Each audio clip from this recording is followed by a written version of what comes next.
기도드리겠습니다.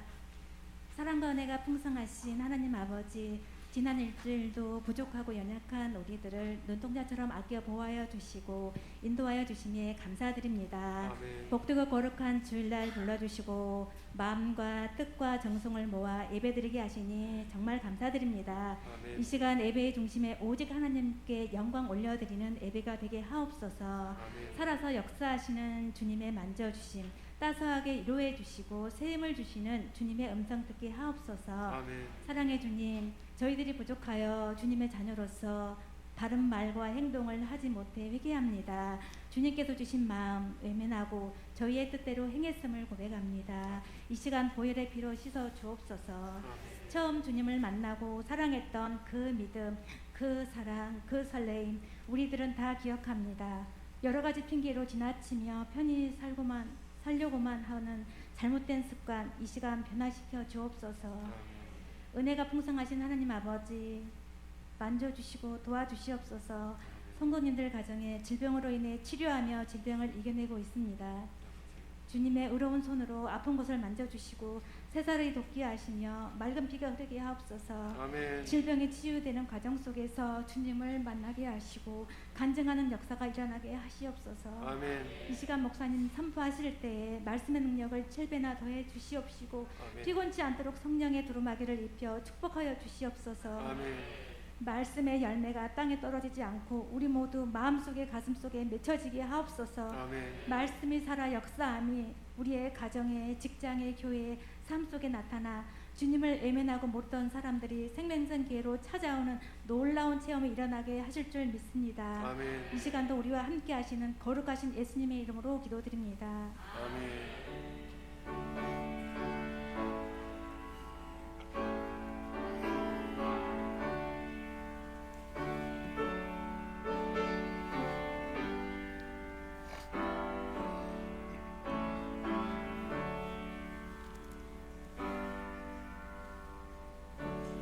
있을지어다 그대로 되니라 좋았더라. 치료될지어다 그대로 되니라 좋았더라. 회복될지어다 그대로 되니라 좋았더라. 복이 있을지어다 그대로 되니라 좋았더라. 충만할지어다 그대로 되니라 좋았더라. 정복할지어다 그대로 되니라 좋았더라. 다스릴지어다 그대로 되니라 좋았더라. 순종할지어다. 그대로 되니라 좋았더라. 마태복음 17장 1절에서 8절 말씀입니다. 엿새 후에 예수께서 베드로와 야고보와 그 형제 요한을 데리시고 따로 높은 산에 올라가셨더니 그들 앞에서 변형되사 그 얼굴이 해같이 빛나며 옷이 빛과 같이 휘어졌더라. 그때 모세와 엘리야가 예수와 더불어 말하는 것이 그들에게 보이거늘 말할 때에 호련히 빛난 구름이 그들을 덮으며 구름 속에서 소리가 나서 이르시되 이는 내 사랑하는 아들이요 내 기뻐하는 자니 너희는 그의 말을 들으라 하시는지라. 예수님께서 제자들에게 물었습니다. 사람들이 나를 누구라 하느냐, 누구라 말하느냐, 너희는 나를 누구라 고백하느냐 질문했을 때 제자들이 이제 훈련을 받고 테스트한 거죠. 그러자 베드로가 주는 그리스도시요 살아계신 하나님의 아들입니다. 정확하게 예수님이 누구인지, 그리스도, 왕권, 제사장권, 선지자권 이 모든 것이 회복되도록 오셨고 살아계신 하나님의 아들, 영원한 죄 가운데 있는 우리에게 영원한 생명을 주시기 위해서 구원주로 오신 하나님의 아들이다 하는 고백을 하게 됐을 때 칭찬하면서 이 사실을 알게 하는 자는 혈육이 아니고 하늘에 계신 내 아버지께서 그 사실을 알게 한 것이다. 그러면서 이 신앙 고백 위에 내 교회를 세운다. 음부의 권세가 침먹지 못할 것이다. 누군지 땅에서 매면 하늘에서 매일 것이요 땅에서 풀면 하늘에서 풀 것이다. 하나님의 교회 신앙의 고백 위에 매고 푸는 하늘의 권세를 우리에게 주신 것입니다. 그렇게 칭찬하고 그리고는 우리 주님께서 예수님 자신이 누구신가를 고백하게 한 그때에 예루살렘에 올라가면 장로들과 대제사장에게 미움을 받아서 고발을 당하고 죽임을 당하게 될 것이고, 죽은 것으로 끝나지 않고 사흘 만에 다시 살아나서 하나님의 아들이라는 실정을 보이게 될 것이다 라고 첫 번째 예수님의 고난에 대해서 그렇게 말씀하셨습니다. 그로부터 6일 후에 우리 주님께서는 베드로와 야고보와 요한 세 제자를 따로 데리고 12제자 중에 베드로와 야고보, 요한 셋만 따로 데리고 높은 산에 올라가셨습니다. 2절에 그들 앞에서 갑자기 아주 새로운 신령한 모습으로 변화되었습니다. 그래서 그 얼굴이 해같이 빛나며 옷이 빛과 같이 희어렸다 그랬습니다. 얼굴이 환하게 하나님의 얼굴 빛으로 빛나고 옷도 해같이 희어렸다 그랬습니다. 그곳에서 모세와 엘리야와 더불어 예수님이 변형된 그곳에 구약의 율법을 대표하는 모세, 선지자를 대표하는 엘리야가 함께 더불어 서로 대화하는 모습이 보였습니다. 왜 모세와 엘리야와 함께 대화하는 모습이었을까요? 예수님께서 구약의 율법과 예언서의 예언들을 성취하러 오신 하나님의 아들 메시아라 하는 사실을 증거하는 그 실제의 모습을 보여준 것입니다. 그리고 변화산 구름 위에 속에서 하늘에서 음성이 들렸습니다.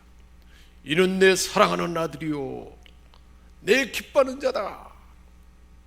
하나님 아버지께서 예수님이 하나님의 아들이라는 그 놀라운 그 음성이 들려졌습니다. 예수님이 구세주이고 하나님의 아들인 신적 권위를 가진 자라는 것을 하나님이 그 보는 그 현장에서 선포한 것이었습니다. 자, 예수님께서 이처럼 용모가 변화되고 장엄하고 영광스러운 그 순간, 그 자리에 왜 이 세 사람만 따로 데리고 가게 되었을까요? 우리 하나님은 특별한 사명을 준 자들에게 특별한 사명을 감당할 수 있는 하늘의 은혜를 부어주시고 하나님의 함께 하심을 알게 하는 것입니다. 베드로는 제자들을 대표해서 우리 주님 부활하시고 승천한 후에 초대 교회를 책임져야 할 그러한 사람이었습니다. 야고보는 12사도 가운데 최초로 순교를 당하는 순교의 사명이 주어졌던 것입니다. 요한에게는 사도들 가운데 마지막까지 남아서 하나님의 계시를 전하는 사명, 세상의 끝날에 어떤 모습으로 세상이 끝날 징조가 있게 될 것이고 우리 주님이 다시 오실 텐데 그때의 세상에 어떤 일이 있을 것인지, 그리고 주님이 오셔서 새하늘과 새 땅이 어떤 모습으로 이루어질 것인지를 전하는 사명이 주어졌던 것입니다.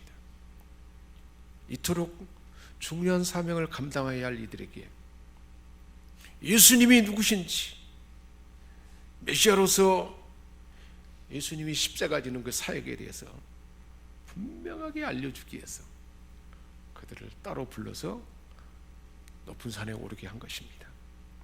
누가복음 9장 30절 31절에 그 평행 본문에 보면 문득 두 사람이 예수와 함께 말하니 모세와 엘리야라. 모세와 엘리야가 함께 말했습니다. 서로 대화하는데 영광 중에 그들이 나타나서 장차 예수님께서 예루살렘에서 십자가 주시고 고난을 받아 죽으실 것을, 죽게 될 것을 그 현장에서 말하게 된 것입니다. 주님이 십자가상에서 인류 구원의 죽음으로 모든 대속을 이루고 온 인류를 죄 가운데 구원할 그 일에 대해서 그 순간에 알려준 것입니다. 우리 예수님은 이들 세 사람이 앞으로 감당할 사명이 무엇인지를 분명하게 깨우쳐 주고자 지금 그 자리에 특별히 세 사람만 불러서 그곳에 있게 하고 그 상황을 보게 하고 듣게 하고 마음에 새기도록 그렇게 부르신 것입니다. 특별히 우리 주님은 이 일 외에도 해당장 야이로의 딸이 죽었을 때 죽음의 그 현장에 세 제자만 따로 데리고 갔어요. 겟세마네의 기도 동산에서 제자들과 함께 기도하다가 더 깊숙한 곳에 기도하러 갈 때도 베드로와 야고보, 요한을 따로 데리고 그렇게 올라갔던 것입니다. 주님을 더 가까이 따르면서 말씀을 더 가까이에서 듣고 주님과 함께하는 더 깊고 친밀한 삶으로 그들을 불렀던 것입니다. 가까이에서 보며 함께하면 더 친밀해지지 않겠습니까? 더 성숙함에 이르도록 그렇게 부른 것입니다. 오늘날 저와 여러분들도 마찬가지예요. 우리를 왕같은 제사장 삼았잖아요. 우리 한 사람 한 사람을 베드로와 야고보, 요한처럼 더 주님과 가까이 더 친밀한 곳에, 더 하늘의 은혜가 있는 곳에 우리를 초청한다는 거예요. 오늘도 하나님은 저와 여러분을 그 복된 자리에 불러준 줄 믿습니다. 그래서 우리가 신앙생활을 하지만 주일 예배만 와서 이렇게 드리는 자하고 수요 예배에 함께 참여해서 하나님 말씀을 듣고 기도하는 자, 새벽마다 시간을 정해서 규칙적으로 기도하는 자, 일상의 삶에서 더 주님과 동행하며 가까이 따르는 자의 그 수준이 다른 거예요. 우리 모두가 베드로와 야고보와 요한처럼 더 주님과 가까이 따르도록, 더 성숙에 이르도록 우리에게 불러주셔서 오늘도 이 말씀을 주는 줄 믿습니다. 예배 드리되 예배에도 집중하는 것입니다. 예배에 집중하게 되면 어떻게 될까요? 할 수만 있으면 일찍 하나님의 전에 나오는 것입니다. 10시 40분에 찬양부터 예배 시작이에요. 찬양으로 하나님 앞에 영광 돌리고 더 하나님 앞에 가까이 다가가는 것입니다. 기도할 때도 마찬가지예요. 기도 시간을, 기도하는 습관을 현재의 습관에서 더 새로워져야 돼요. 더 깊게 하나님과 만나는, 함께 통성으로 기도하기도 하지만 개인적으로 은밀히 골방에서 우리 하나님을 찾을 때 하나님은 더 은밀하게 친밀하게 만나주는 줄 믿습니다. 그 삶을 우리가 가져야 된다. 그 습관을 가져야 되는 것입니다. 하나님 말씀을 묵상하되 더 말씀 가운데 하나님과 깊이 만나는 그 시간을 취하는 것입니다. 그래서 다음 주에는 지난번에 2년 전에 왔던 그분을 다시 모시고 말씀 묵상에 더 깊이 들어갈 수 있도록 특별한 말씀을 듣고자 합니다. 여러분 모두가 다 함께 오셔서 어떻게 하면 더 하나님과 깊이 더 가까이 만날 수 있는 것인가를 말씀을 듣고 그런 삶으로 새로워지도록 꼭 함께 참여해서 잘 준비해서 그 삶이 일상화되도록 그렇게 준비할 수 있기 바랍니다. 찬양을 하되 더 하나님과 가까이 머물며 찬양이 은혜가 있도록 그 삶을 일상화하는 거예요. 하나님이 얼마나 찬양을 기뻐하는지 몰라요. 주일날 예배드릴 때 찬양하는 이곳에 머물면 안 되고 집안에서도 하나님을 높이는 찬양, 하나님과 동행하는 그 찬양으로 하나님을 찬양하는 거예요. 섬김도 마찬가지예요. 하나님 앞에 섬기는 섬김이 우리에게 맡겨준 사명을 감당할 때도 늘 주님과 가까이에서 주님과 함께 한다는 그 믿음 가운데 그 섬김을 다하는 것입니다.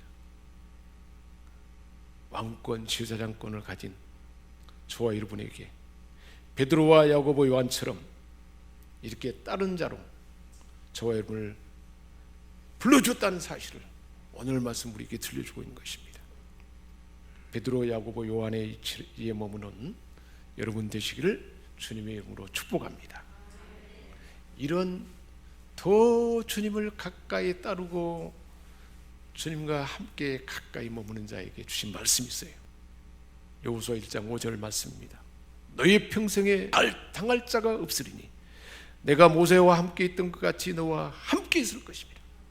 모세와 함께해서 초자연적인 능력을 베푸신 그 하나님이 그렇게 한 것처럼 내 삶에 초자연적으로 함께할 것이다. 내가 너를 떠나지 아니하며 버리지 아니하리라. 떠나지 아니하고 그렇게 함께한다는 거예요. 그런 삶을 추구하는 자에게 누가복음 21장 15절에 말씀합니다. 내가 너희의 모든 대적이 능히 대항하거나 변박할 수 없는 대적이 변박하거나 대항할 수 없는 구제와 지혜를 너희에게 주리라. 얼마나 놀랍습니까? 하나님을 가까이 다가가면 다갈수록 그녀를 부어준다는 것입니다.